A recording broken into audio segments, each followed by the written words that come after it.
1 minute KTR గారు 1 minute మాట్లాడండి sir. Yes sir. Speaker sir, ముందుగా ధన్యవాదాలు సార్.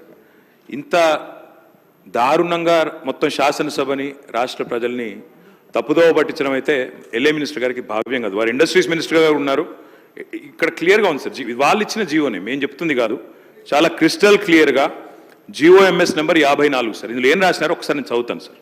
ఏం రాసినారంటే, రంగారెడ్డి జిల్లా alienation of the government land to an extent of 400 acres in survey number 25 at Kancha Gachibowli village, Serlingampalli, in favor of TGISC for the purpose of development of IT, etc. at the cost of market value of 75 crores per acre, handing over advance position. 75 కోట్ల చొప్పున 400 ఎకరాలు దారాదత్తం చేస్తున్నాము అని చెప్తే 75 కోట్లకి ఇస్తే అది అమ్మినట్టు కాదా సార్? నెంబర్ 1. రెండోది, బట్టి విక్రమార్క గారేమో మేము అసలు ఒక్క గజం భూమి అమ్మలేదన్నారు. 400 ఎకరాల భూమి అమ్మినట్టుగా ఇప్పుడే హరీష్ రావు గారు చాలా స్పష్టంగా ఈ జీవో ద్వారానే అమ్మారు అని స్పష్టంగా మీరే చెప్తా ఉన్నారు.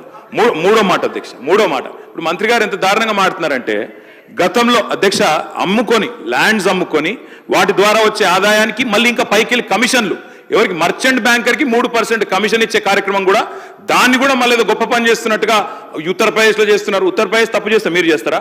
ఉత్తరప్రదేశ్ వాళ్ళు తప్పుడు పనులు చేస్తే మీరు తప్పుడు పనులు చేస్తారా? నేనేమంటున్నా సార్, ఒకటే ఒక్క మాట, మీరు తర్వాత చెప్పండి మహేష్ అన్న, మీతో ఒకటే ప్రార్థన సార్, దయచేసి ఇవాళ ఇప్పుడే చెప్తా ఉన్నారు నాకు మిత్రులు వచ్చి, మా ఎమ్మెల్యేలు చెప్తా ఉన్నారు, నేను తమరిని రిక్వెస్ట్ చేస్తా ఉన్నా సార్, తమరిని రిక్వెస్ట్ చేస్తా ఉన్నా, ఏదో శాసనసభ సమావేశాలు జరుగుతున్న సందర్భంగా నేను మిమ్మల్ని రిక్వెస్ట్ చేస్తా ఉన్నా సార్, ప్రభుత్వాన్ని కూడా కోరుతా ఉన్నా, నిజంగా ఈ ప్రభుత్వానికి చిత్తశుద్ధి ఉంటే, ఈ ప్రభుత్వానికి ఏమైనా ప్రజలకు వాస్తవాలు తెలవాలన్న విషయంలో వారికి ఏమైనా నిజంగానే ధైర్యం ఉంటే, దయచేసి ఈ రేసులో ఏదో కుంభకోణం జరిగిందన్నారు కదా, దాని మీద చర్చ పెట్టండి, మొత్తం సమాధానం చెప్పడానికి నేను సిద్ధంగా ఉన్నానని చెప్పి మీ ద్వారా తెలియజేస్తా ఉన్నా.